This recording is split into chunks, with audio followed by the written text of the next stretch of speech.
Fala pessoal, bora para a resenha de um colosso, talvez uma das resenhas mais importantes até então do Arsenal Books. Chega mais!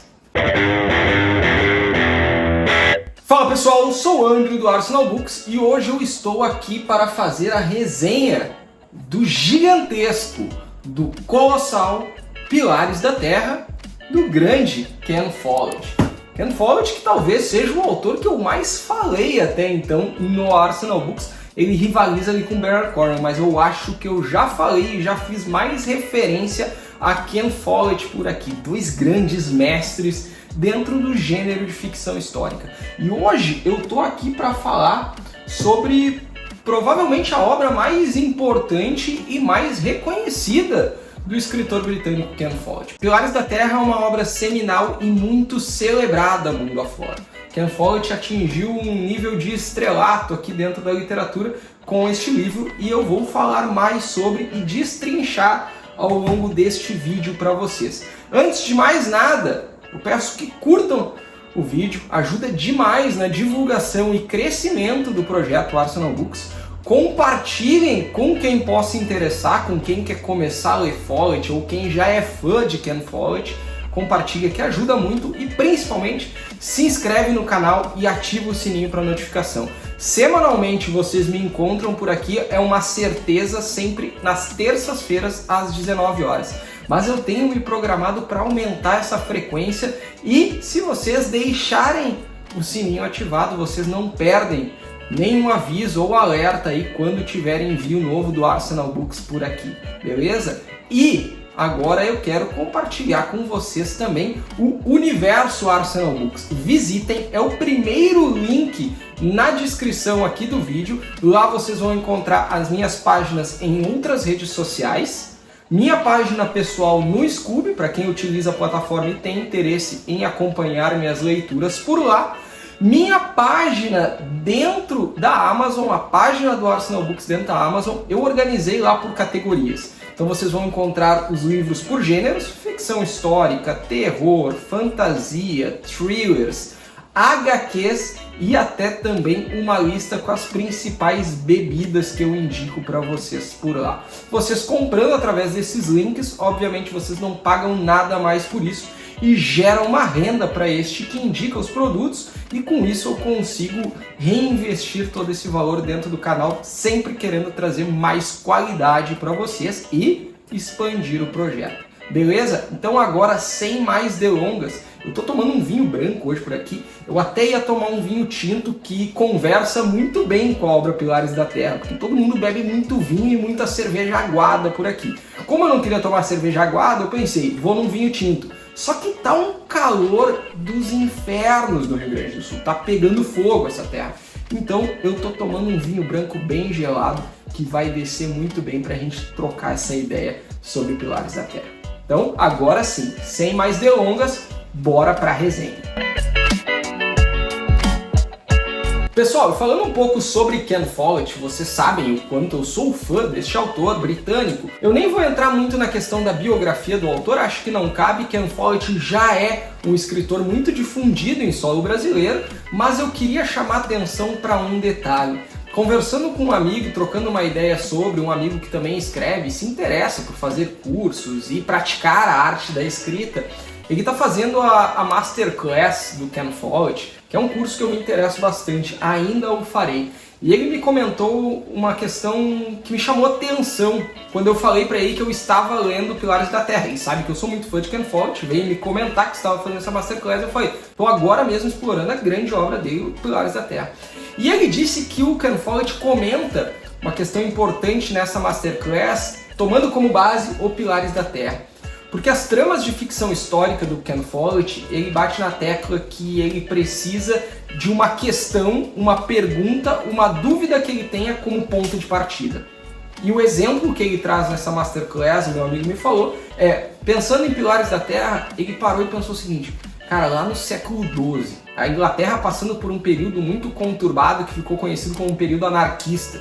tinha disputa do trono inglês, então era um período muito fervilhante e instável da Inglaterra no momento. Então ele pensou assim o seguinte, pô, e quantas catedrais foram erguidas neste período? Como é que eles erguiam essas catedrais no século XII? E a partir desse ponto ele começou a montar toda a trama na cabeça dele, obviamente estudar muito do período histórico do qual ele estava envolto, até no final do livro ele faz os agradecimentos a todas as pessoas que ajudaram ele nessa questão histórica para dentro da obra, e a partir dali ele montou o enredo dele e trouxe para nós Kingsbridge, um priorado fictício em território inglês durante um período muito conturbado da história do seu país. E para situar vocês primeiro em termos de tempo, de quando se passa a história de Pilares da Terra, tem-se início em 1123, quando a gente vê o prólogo da história,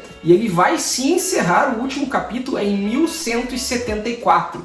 Então são aí 51 anos que distanciam o prólogo desse livro e a última página. Isso é uma informação importante que eu preciso que vocês guardem, porque ela vai ser valiosa ali na frente quando eu estiver falando um pouquinho mais sobre a trama em si, beleza? E a gente já começa acompanhando um enforcamento. A gente está vendo toda a cena se desenrolando, tem um homem condenado que vai ser enforcado em praça pública. Isso é um ponto importante, o Ken Follett ele fala muito sobre essas questões de sociedade à época, e o enforcamento para eles era um grande evento. Então tu acompanha todas aquelas pessoas olhando e esperando aquele enforcamento, e tu só vai descobrir quem era este homem, qual a relação dele com o restante de toda a trama que tu vai acompanhar pro terço final do livro. Eu sei que isso pode trazer uma angústia para muitas pessoas, só que isso mostra que o Ken Follett ele tinha tudo muito bem pensado na construção de enredo dele. E ele vai liberando pistas. Se tu tiver bem ligado na narrativa, se tu estiver realmente prestando atenção em tudo que ele está te apresentando, tu consegue pescar antes do terço final o que aconteceu ali no prólogo e quem era a pessoa e a importância dela para a trama antes mesmo de vir a revelação. Só que para quem é muito ansioso isso pode ser um ponto, cara, tá, mas e aí? Tu me apresentou aquele prólogo e até agora aquilo ali não desencadeou em nada.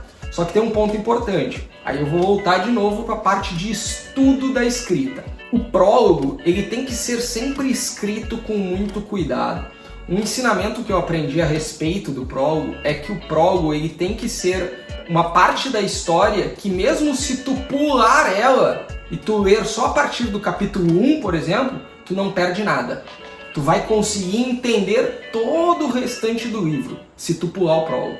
As coisas essenciais de uma narrativa, elas começam sempre a partir do capítulo 1. Então ele te joga em 1123 acompanhando a jornada de um homem condenado até a forca para encontrar o seu fim. A partir daí a gente avança alguns anos na trama e então nós somos apresentados ao primeiro núcleo da história para acompanhar na figura de Tom, o construtor. E como sua alcunha já diz, Tom é um pedreiro e ele tem um sonho de poder construir uma grande catedral, porque ele entende que as catedrais elas serão eternas. Se ele for capaz e tiver a oportunidade de um dia construir uma catedral em solo inglês, aquela catedral vai perdurar para sempre e, consequentemente, o seu nome e o seu trabalho também perdurarão. E a gente começa acompanhando Tom e sua família, composta pela sua esposa grávida, a Agnes, seu filho mais velho, Alfred, e sua filha mais nova, Marta, e o Tom está construindo ali casas para um senhor de terras que está prometido à filha de um conde, o conde Bartolomeu de Shireen. E aí a gente vai acompanhar o desdobramento quando o Tom ele é demitido dessa obra, porque o casamento entre William Hamley e a Lyanna é desfeito. Tom é demitido, ele passa a vagar com a sua família em busca de trabalho, sempre mantendo aquele sonho de um dia eu serei capaz e terei a oportunidade de construir uma catedral, e a família dele apoia muito isso. A sua mulher Agnes, ela é uma fiel acompanhante do marido. Por mais momentos de dificuldade que eles passem, ela sempre acredita no que Tom acredita. E se o Tom acredita que ele é capaz de achar emprego em uma catedral a ponto de um dia tornar-se o mestre de obras dessa catedral, a Agnes vai o acompanhar. Fora isso, a gente começa a acompanhar outros núcleos de personagem. E eu vou citar alguns deles que são importantes ao longo de toda a trama. Então temos a família do Tom Construtor, vamos passar a conhecer a figura do prior Philip. O Philip, que é o prior de um pequeno priorado no meio da floresta, próximo então da região de Kingsbridge. E ele tá ali lutando para tornar aquele priorado dele pequenininho, isolado no meio da floresta, em algo de vulto. Fazer com que aquele priorado crescesse. Fora isso, nós acompanharemos a família Hamley, e aí nós teremos na figura de William Hamley o principal vilão de toda a obra. É daqueles vilões que eu já falei isso numa obra do Follett. Na resenha de O Voo da Vespa, eu comento sobre o Peter Fleming, que é um vilão que o Follett nos apresenta naquela obra, e eu falo da magistralidade com a qual o Follett cria e conduz o desenvolvimento do seu principal vilão. E aqui, nessas 944 páginas, o Follett simplesmente brinca de te deixar com raiva e nojo da família Hamley, principalmente de William Hamley. E aí, cara, tu vai acompanhar esse núcleo familiar como antagonista de toda a história. Só que ao longo de toda a trama irão surgir outros e outros personagens. Lembra quando eu falei no início? Ela se inicia em 1123 e ela se encerra em 1174. Então estamos falando de 51 anos. Nesta jornada, os bastões serão passados. Protagonistas surgirão. Pilares da Terra não é uma obra de um só protagonista. Existem diversos núcleos. E essas passagens de bastão, um deixando de ser protagonista de um determinado núcleo e outro que era uma pessoa mais secundária ali naquele meio, ganhando força na trama, é algo feito com uma naturalidade absurda do Follett. Sabe, quando aquele bastão é passado e ok, agora eu sei que quem comanda este núcleo é o fulano, que simplesmente pareceu um caminho natural para ti. Pô, tava na hora disso acontecer, tudo se desenhava para isso. E isso é uma capacidade muito aguçada de condução de trama, condução de evolução de personagem. Follett brinca com isso. São 944 páginas e um estudo de personagens simplesmente absurdo. A grande força de Pilares da Terra, para mim, está na figura dos personagens. Está em entender a essência de cada um desses personagens e, principalmente, acompanhar e por muitas vezes se surpreender com as tomadas de decisão de cada um. Porque também tem um ponto. Ok, a família Hamley ela vai representar todo o mal ali da obra Pilares da Terra. Só que todos os personagens, em algum momento, eles tomam uma decisão no mínimo dúbia. No mínimo te faz pensar assim, putz, talvez eu não faria isso. Putz, eu não esperava isso deste personagem. Então, também tem essa questão de, ok, os Hamleys, eles são o mal, mas todos os outros, eles não são simplesmente o bem. Eles não são simplesmente uma força opositora dos Hamley. Eles também têm seus erros. Eles também vão tomar suas decisões duvidosas. E isso é genial. Isso é simplesmente fantástico.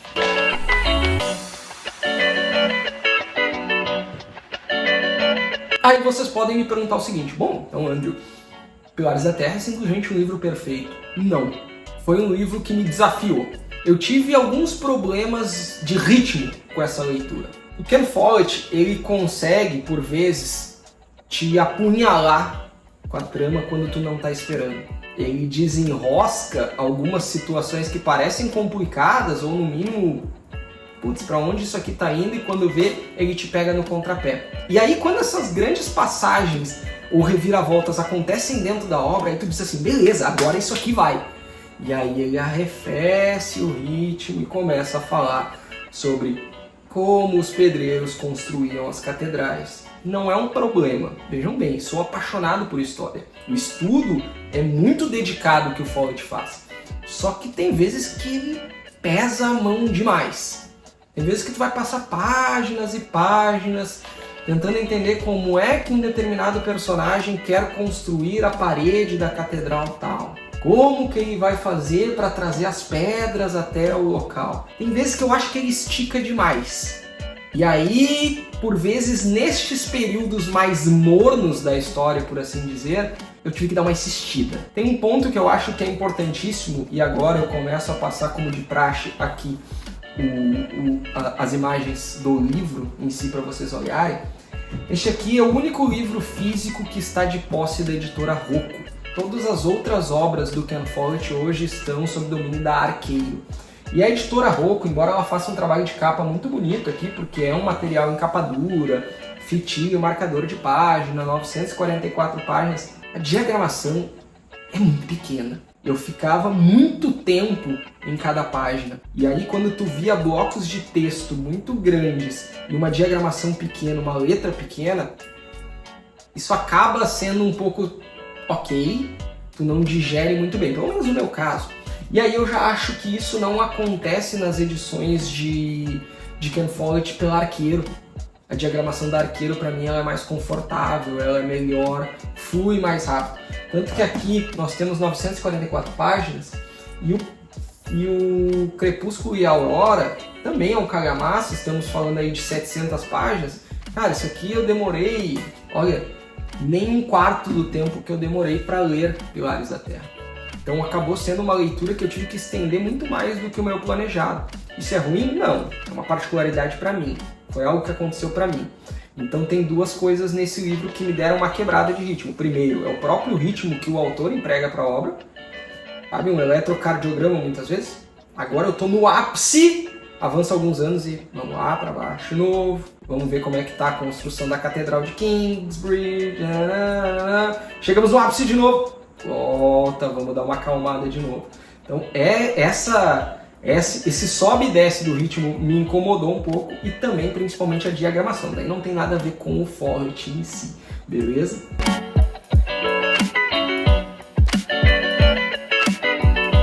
E também muitos me perguntam assim, André, eu sei que o Follett ele tem duas sagas principais de livros, né? A saga conhecida como de Kingsbridge, que é essa, com o seu carro-chefe, o Pilares da Terra, e a famosa trilogia do século. Vou me ater nisso porque muitos me perguntam, como que eu começo a ler a pentalogia de Kingsbridge? E eu costumo dizer que existem dois caminhos. O esquema de leitura por ordem de lançamento dos livros, certo? Então a gente começa pelo Pilares da Terra, lançado em 1989, aí nós avançamos para o Mundo Sem Fim, eu tenho ele aqui, já deixei separado, lançado em 2007, então vocês veem um bom gap aí de tempo do Ken Follett para lançar o seu segundo livro de Kingsbridge. Ponto importante, 200 anos praticamente separam as obras. Entre esses livros da pentalogia, o grande ponto é que eles se passam ali na região de Kingsbridge. Fora isso, existe um grande avanço temporal entre cada uma das obras, certo? Então em 2007 vem O Mundo Sem Fim, em 2017, então 10 anos depois, vem o Coluna de Fogo. Estou botando aqui na imagem porque eu não tenho essa edição ainda aqui na estante. Em 2020, o Ken Follett retrocede na saga e traz uma prequel com o Crepúsculo e a Aurora. E em 2023 ele lança o até então último livro, A Armadura da Luz. Essa seria a ordem de lançamento, como Follett concebeu seus livros. Andrew, é essa a ordem que tu está fazendo? Não, eu estou fazendo a ordem cronológica de Kingsbridge, como eu falo. O que é? Eu vou pelos anos em que as histórias se passam. Então eu comecei com Crepúsculo e Aurora, que se passa no século X. Agora eu finalizei o Pilares da Terra, que se passa no século XII. Eu vou avançar para O Mundo Sem Fim, que se passa no século XIV. Eu avanço na história de Kingsbridge e vou para o século XVI com Coluna de Fogo. E encerro essa jornada no século XVIII com A Armadura da Luz. Essa é a cronologia que eu estou seguindo, beleza? Tanto é que o Crepúsculo e a Aurora foi o primeiro livro que eu li do Follett, foi minha melhor leitura do determinado ano que eu fiz ela, não me recordo agora de cabeça, e ainda estou devendo uma resenha por aqui. Trarei, simplesmente genial essa obra, beleza? Então eu vou deixar esse esquema aqui para vocês agora na edição do vídeo. vocês podem dar um pause aí, olhar ela com calma e escolher qual dos caminhos vocês seguem. Uma coisa vocês podem ter certeza, e eu bato o martelo por aqui: vale muito a pena explorar toda a saga de Kingswood. Eu só explorei 2 livros, mas eu não tenho dúvida que os demais são excelentes. E podem me criticar, muitos irão me criticar, porque questão de gosto é gosto. Crepúsculo e Aurora, pra mim, foi melhor do que Pilares da Terra. Isso é papo para um vídeo futuro que eu tô planejando fazer por aí, mas pra quem já leu, deixa aí seus comentários a respeito.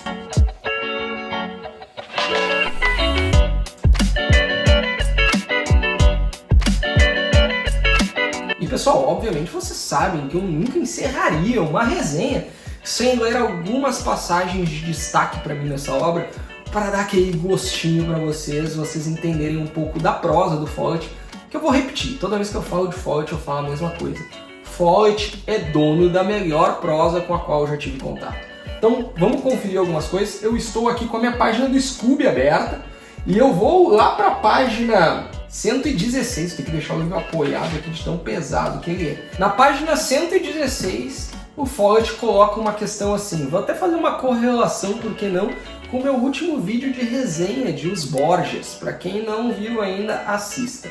Mas na página 116, então, ele coloca assim para nós: a castidade sempre fora parte essencial da vida monástica, porém nunca cumprida rigorosamente pelos padres. Os bispos tinham amantes e os padres tinham governantas em suas paróquias. Como a proibição contra os maus pensamentos, o celibato clerical era uma lei muito difícil de ser obedecida. Se Deus não pudesse perdoar padres lascivos, haveria poucos representantes do clero no céu. Aí é o Follett trazendo um pouco de como eram as vidas nos priorados e se realmente existia toda essa questão de celibato. Não vou entrar em polêmicas por aqui, beleza? Mas para vocês terem um pouco da ideia da reconstrução histórica que o Follett traz. Aí a gente pode avançar para a página 461 com uma passagem bem rápida. O Follett sempre dá umas tiradas, umas frases bem impactantes. E aí na página 461, o Follett ele coloca da seguinte forma: a primeira baixa numa guerra civil era a justiça, constatou Philip. É uma frase curta, mas de um impacto realmente profundo. Se vocês pararem para pensar, o Follett ele consegue te dar uns socos assim para te refletir com pouquíssimas palavras, tá? E aí, não se assustem, eu tô indo lá pro final do livro, na página 903. Não existe qualquer risco de spoiler por aqui. Eu tomo todo o cuidado sempre para não dar spoilers. E essa aqui é só uma passagem, uma reflexão de um determinado personagem, que eu nem vou dizer quem, mas que me chamou muita atenção. Foi impactante pensar nisso e como se dava as coisas à época, no século XII mais precisamente. Um homem que perde uma batalha com o seu rei pode ser perdoado, mas o que ganha está desgraçado. Cara, simplesmente fantástico. Vocês não estão com vontade de ler Follett, se vocês não estão com vontade de ler Pilares da Terra, só digo uma coisa para vocês: quem perde é vocês. E assim como eu fiz também na resenha de Os Borgias, eu vou trazer um último detalhe aqui para quem tem interesse. O meu caso também é um interesse. Existe uma minissérie de Pilares da Terra, adaptada para televisão em 2010, que conta com 8 episódios. Eu não tive a oportunidade de ver e nem veria sem antes ler o livro. Agora eu vou correr atrás para olhar. Só que me chama a atenção para alguns nomes grandes que fazem parte do elenco. A Hayley Atwell faz o papel da Aliena. O Ian McShane, que ficou muito famoso agora principalmente pelos filmes de John Wick, faz o Bispo Valeran Bigot. Vocês vão conhecer este cara. E o Eddie Redmayne ficou muito conhecido aí pelos Animais Fantásticos ali do universo de Harry Potter e mais recentemente por protagonizar O Dia do Chacal, série nova da Disney Plus. Faz o Jack Jackson. E também, acho que o maior nome de todo este elenco está na figura de Donald Sutherland, o Earl Bartholomew. Eu estou empolgadíssimo para assistir essa minissérie, porque assim, o casting dela me pareceu muito competente. Quem já assistiu essa série recomenda, eu vou correr atrás para conhecer e aí talvez eu faça alguns comentários por aqui para vocês posteriormente. Mas já deixa no comentário quem teve a oportunidade de assistir.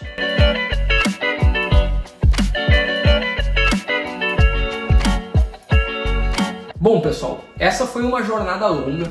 Eu me diverti, eu ri, eu torci por diversos núcleos de personagem ao longo das páginas de Pilares da Terra. É uma jornada que eu tenho certeza que eu vou carregar ela comigo com muito carinho. Um grande livro, realmente uma grande obra. Ken Follett, a cada obra que eu tenho contato, ele se mostra mais mestre, e eu já falei sobre isso. Muitos me perguntam, quem é o teu autor favorito? Eu não sei se eu tenho um autor favorito. Eu tenho fases, e eu diria que o Ken Follett, ele está o meu autor favorito. Vamos ver, ele pode ser desbancado por inúmeros outros, Bernard Cornwell, Mario Puzo, enfim. Mas no momento, Ken Follett, ele está um degrau acima dos demais, na minha concepção e no meu gosto de literatura. E que prazer foi ter lido Pilares da Terra. Eu vou avançar com toda certeza na saga, eu vou avançar com toda certeza em todos os livros do Ken Follett, e é um projeto muito pessoal meu que eu tenho de ler todas essas obras. Então, só reforçando para vocês, se vocês curtiram essa resenha, deixem o like, compartilhem esse material com quem possa interessar, disseminem não só a palavra do Arsenal Books, mas principalmente a palavra de Ken Follett. Eu acho que ele é um grande autor para engajar as pessoas na literatura. Muitos têm medo por alguns calhamaços do autor, mas ele tem obras standalones que são pontos de partida excepcional. Ainda farei um vídeo mais pra frente, quando eu tiver mais contato com mais e mais obras do Follett, trazendo a minha percepção do que seria o ideal para começar a literatura de Follett. É um projeto que eu tenho meu. Principalmente, inscreva-se no canal, ative o sininho para notificação. Como eu disse para vocês, todas as terças-feiras, às 19 horas, vocês me encontram por aqui, podendo sempre ter vídeos extras. Sigam as outras redes, conheçam o universo Arsenal Books, primeiro link da descrição, por lá vocês me encontram em todos os ambientes virtuais que o Arsenal está inserido. Beleza? Eu vou ficando por aqui, feliz de ter concluído esta grande leitura e feliz principalmente de poder compartilhar com vocês as minhas percepções. Beleza? A gente vai se falando.